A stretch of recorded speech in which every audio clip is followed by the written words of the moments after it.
Hello, I'm Dr. Tom, and welcome to A Sacred Journey. I'm very honored that you chose to share your time with me today, and I hope this program will help answer some of those pressing psychological questions you may have on this beautiful journey we call life and all that it affords us.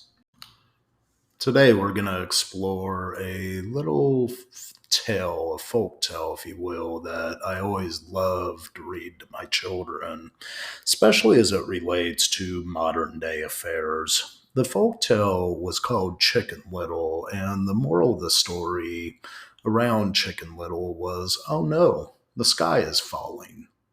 But is it? But first, a word from our sponsor. Have you ever watched the news? Have you ever noticed how it seems to always present maybe about 90-95% of a negative viewpoint of the world? While it only gives you about maybe 10, maybe 5% of those positive things that happen? When you walk outside, what do you see? Is it the same skewed perspective that we see in the news? I believe it would be very hard to actually objectively look at the outside world and see the negativity in such a fashion as it's skewed in popular and social media. Now, traditional and social media outlets have this down to a science. They utilize statistics, especially as it relates to the idea of a negative skew versus a positive skew, which mathematically just simply means that most of the data is either pushed to the left or pushed to the right, left being the negative skew and right being the positive skew. And that data is then utilized as a means to try and influence opinions, especially as it relates to the way we understand psyche or psychology, one's mindset, the rhythm of one's soul to operate. What they know from a psychological perspective is that we tend to skew left. We tend to skew towards the negative because our mind is keenly aware of dangers that are around and it wants to focus and isolate those dangers as a means not for anxiety response, but as a means literally to keep us alive. Well, the problem with that is that our psyche doesn't necessarily differentiate the reality between what's on the screen and the reality that surrounds it. And this is where some real danger comes in because the more that we expose ourselves to negative information, the more we subsequently begin to believe this is the state of the world. But if you walk outside your door, if you walk outside the viewpoint of the screen, I would ask you to challenge this reality, to just see what is there. Is it negativity surrounding you at this very moment in life? If there is, you need to handle that, move away from the situation, and then begin to re engage life. Because if there is a threat to your safety, to your emergency, right now in the immediate sensory experience, what you hear, what you smell, what you see, then that creates the need to remove oneself. That's why we have this biophysiology and psychology working in tandem together to keep yourself safe. You need to remove yourself from the situation.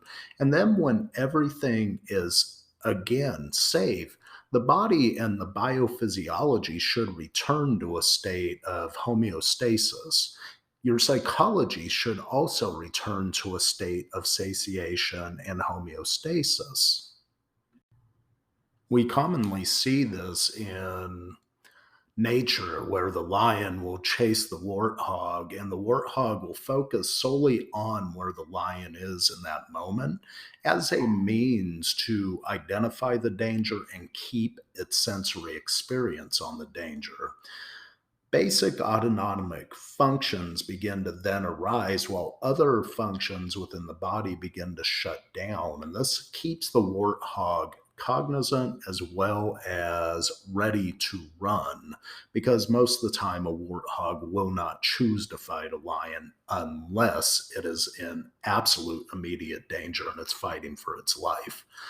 And so when that immediate danger is then removed, we need to begin to look at getting back to the homeostatic state. The warthog, it doesn't take too long for it to begin to graze and to begin eating. It doesn't dwell on the lion chasing it. It just simply has accepted that to be a reality for that moment. Afterwards, when the immediate danger is done, he gets back to the beauty as well as the complexities of living. He has to find food. He has to find water. He has better things to do than to dwell on the idea that the lion's coming. As humans, we tend to be a little different. We tend to worry more because we aren't really in the immediate danger. And this, I believe, is the beauty of reading not only Chicken Little to our children, but also in understanding the depths that this work creates within our own life. Is the sky falling? Look up. Are clouds surrounding you? Right now, where I'm at, it's a sunny day. Beautiful weather. Is there immediate dangers? Not in the room I'm in.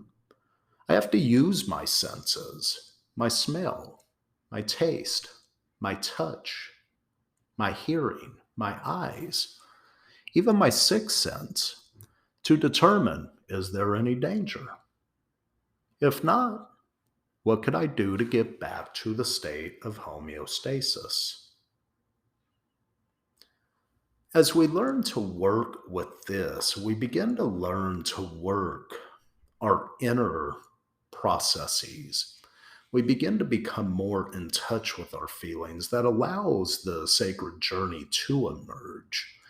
As we explore the concept of Chicken Little in this and in subsequent podcasts, I would encourage you to look at how much information you bring in that skews to the left or that negative side of the statistical curve.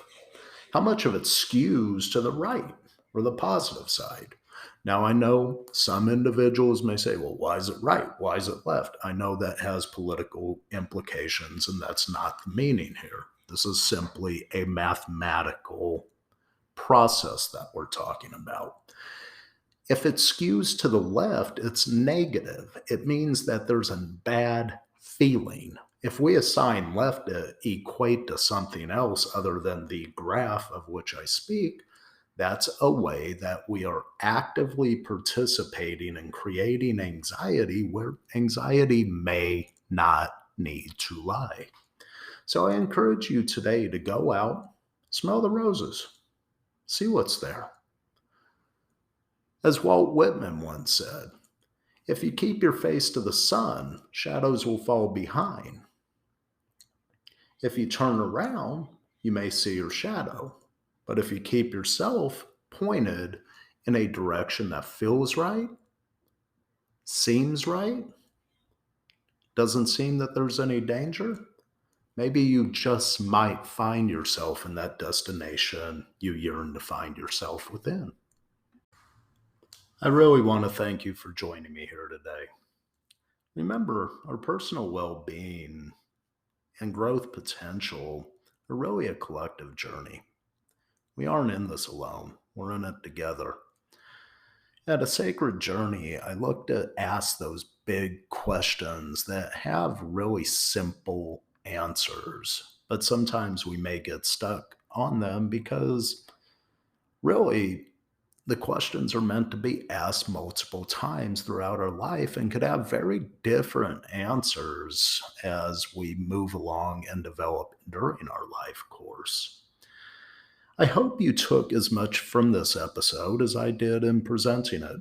I'm deeply grateful for your presence here, and as always, I leave you with a farewell and a greeting.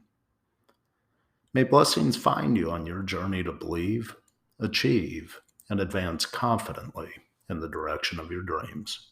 Thank you for listening.